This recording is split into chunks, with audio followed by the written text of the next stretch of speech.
Bismillahirrahmanirrahim. Assalamualaikum warahmatullahi wabarakatuh. Salam sehat untuk semuanya.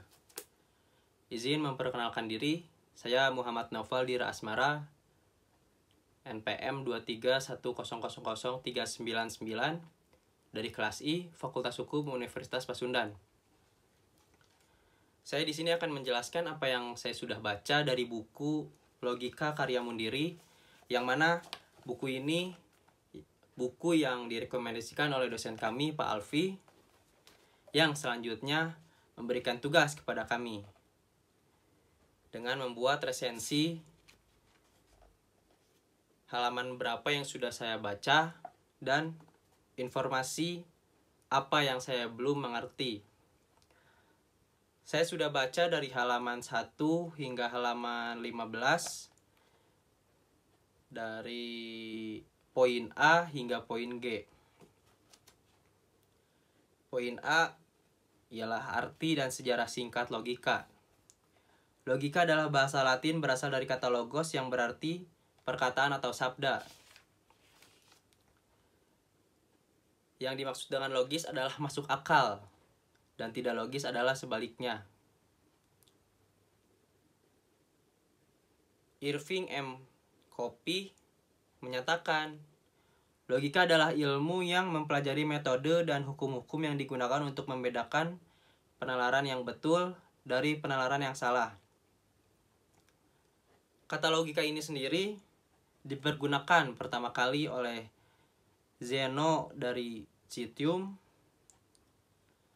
Kaum sofis, Socrates, dan Plato ialah sebagai perintis lahirnya logika. Logika lahir sebagai ilmu atas jasa Aristoteles, Theophrastus, dan kaum Stoa.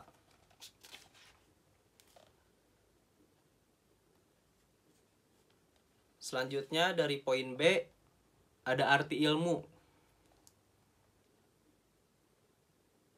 Dalam bahasa Indonesia, ilmu itu sendiri mengandung arti pengetahuan.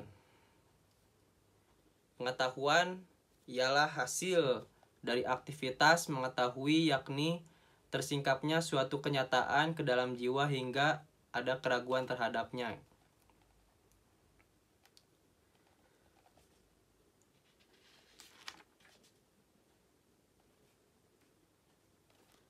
Dalam pengetahuan modern, dikenal berbagai ilmu atas kelompok ilmu a posteriori dan kelompok ilmu a priori. Apa yang dimaksud a posteriori ialah ilmu pengetahuan yang kita peroleh dari pengalaman indrawi seperti ilmu kimia, ilmu alam, ilmu hayat, dan ilmu kesehatan. Mungkin seperti apa yang kita lihat, apa yang ada di sekitar kita, mungkin itu sebagai ilmu dari a posteriori. Selanjutnya, ilmu a priori itu ialah ilmu yang tidak kita peroleh dari pengalaman dan percobaan, tetapi bersumber pada akal itu sendiri. Mungkin seperti ilmu yang belum kita peroleh, belum kita lihat. Selanjutnya dari poin C, arti pikiran.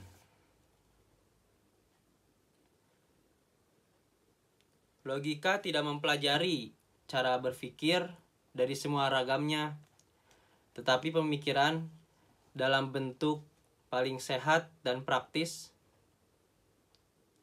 Banyak jalan pemikiran kita dipengaruhi oleh keyakinan, pola berpikir kelompok, kecenderungan pribadi, pergaulan, dan sugesti.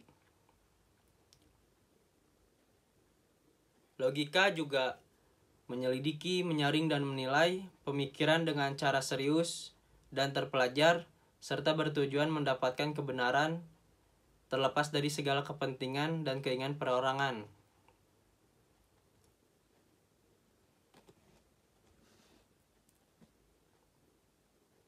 Lalu Di poin C, arti pikiran juga membahas tentang isyarat. Isyarat adalah perkataan yang dipadatkan, karena itu ia adalah perkataan juga. Jadi pikiran dan perkataan itu identik, tidak berbeda satu sama lain, dan bukan tambahan bagi masing-masingnya.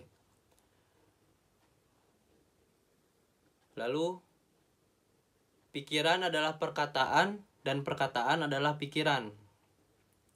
Mungkin ini suatu informasi yang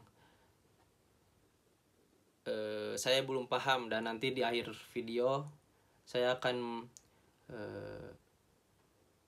memasukkan informasi ini. Lalu di poin D ada arti benar. Benar pada dasarnya adalah persesuaian antara pikiran dan kenyataan.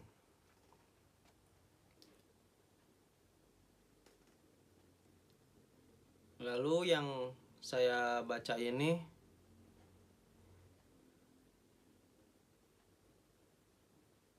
ukuran kebenaran adalah adanya persesuaian atau tidak adanya pertentangan dalam dirinya.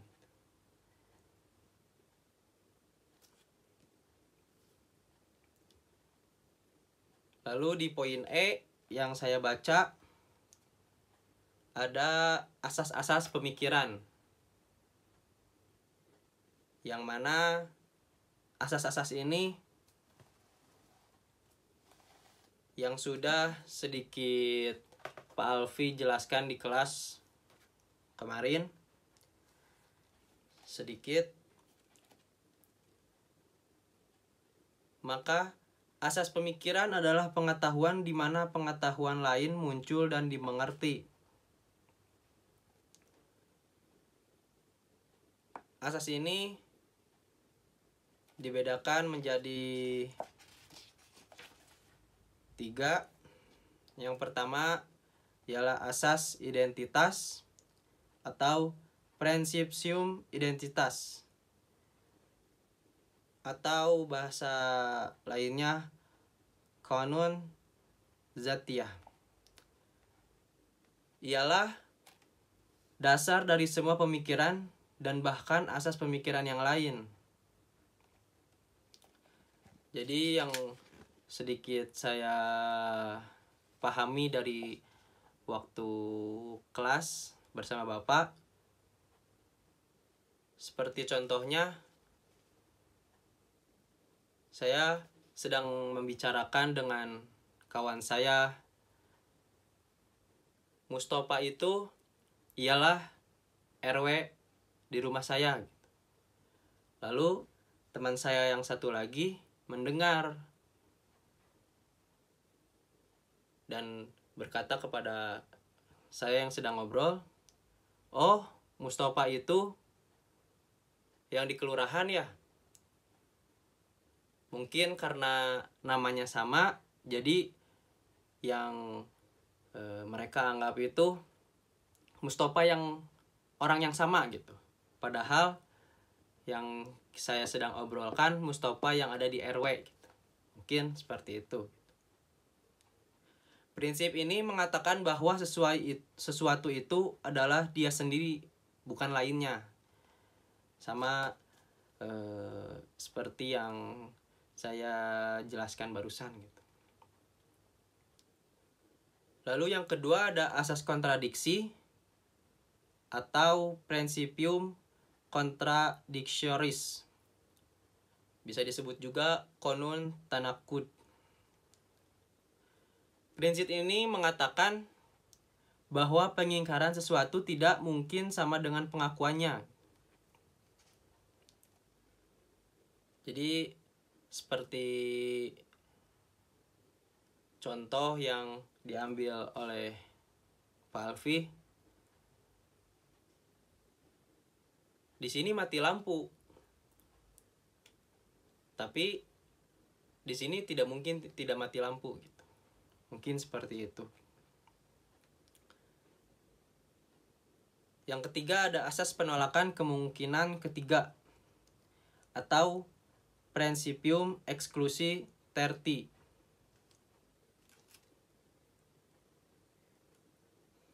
Bisa disebut juga konun imtina.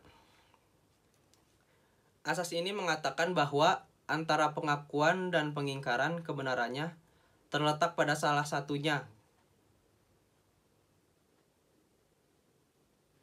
Pengakuan ini merupakan pertentangan mutlak, karena itu di samping tidak mungkin benar keduanya, juga tidak mungkin salah keduanya.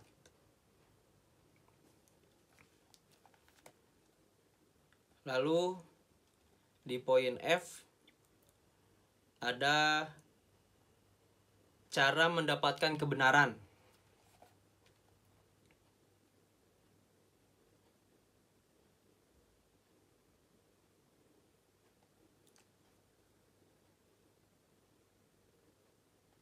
Ada dua cara untuk bisa mendapatkan kebenaran gitu.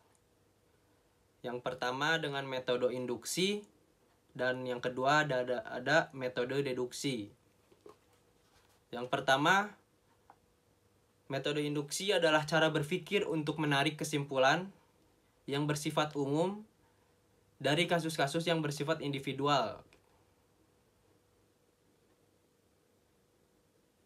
Penalaran ini dimulai dari kenyataan-kenyataan yang bersifat khusus dan terbatas dengan diakhiri pernyataan yang bersifat umum. Penalaran ini mempunyai keuntungan, ialah secara ekonomis. Lalu yang kedua ada metode deduksi. Metode deduksi adalah kegiatan berpikir merupakan kebalikan dari penalaran induksi. Deduksi adalah cara berpikir dari pernyataan yang bersifat umum menuju kesimpulan yang bersifat khusus. Jadi sebaliknya dari induksi gitu.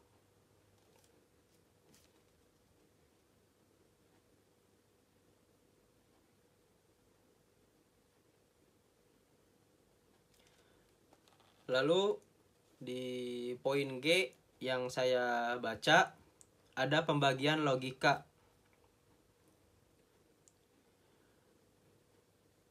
Mantik atau logika dapat dibedakan menjadi logika naturalis atau bisa disebut mantik al-fitri, yaitu kecakapan berlogika berdasarkan kemampuan akal bawaan manusia.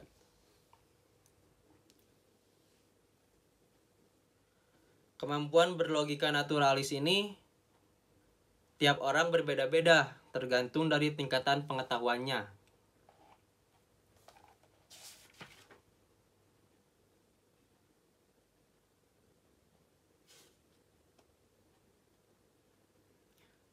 Logika ini disebut logika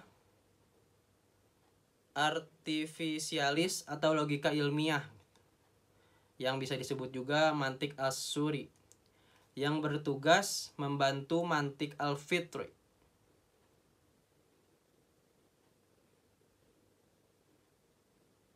Mantik ini memperhalus, mempertajam, serta menunjukkan jalan pemikiran agar akal dapat bekerja lebih teliti, efisien, mudah, dan aman. Lalu selanjutnya, informasi yang saya dapatkan yang belum saya pahami ada di halaman 9 di poin arti pikiran. Berkata, pikiran adalah perkataan dan perkataan adalah pikiran. Saya belum terlalu memahami tentang akan informasi tersebut gitu, Pak.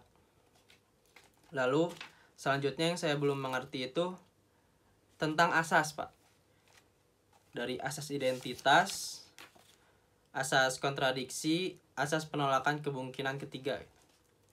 Dari asas tersebut saya belum sangat memahami itu. Dan yang waktu Bapak jelaskan di kelas seperti rumus P sama dengan P yang seperti itu saya belum paham gitu tentang rumus tersebut, untuk digunakannya seperti apa, untuk digunakannya pada waktu apa gitu. Mungkin cukup sekian yang saya bisa jelaskan di video ini. Kurangnya mohon maaf. Selanjutnya izin ditutup. Wabillahi taufiq wal hidayah. Wassalamualaikum warahmatullahi wabarakatuh.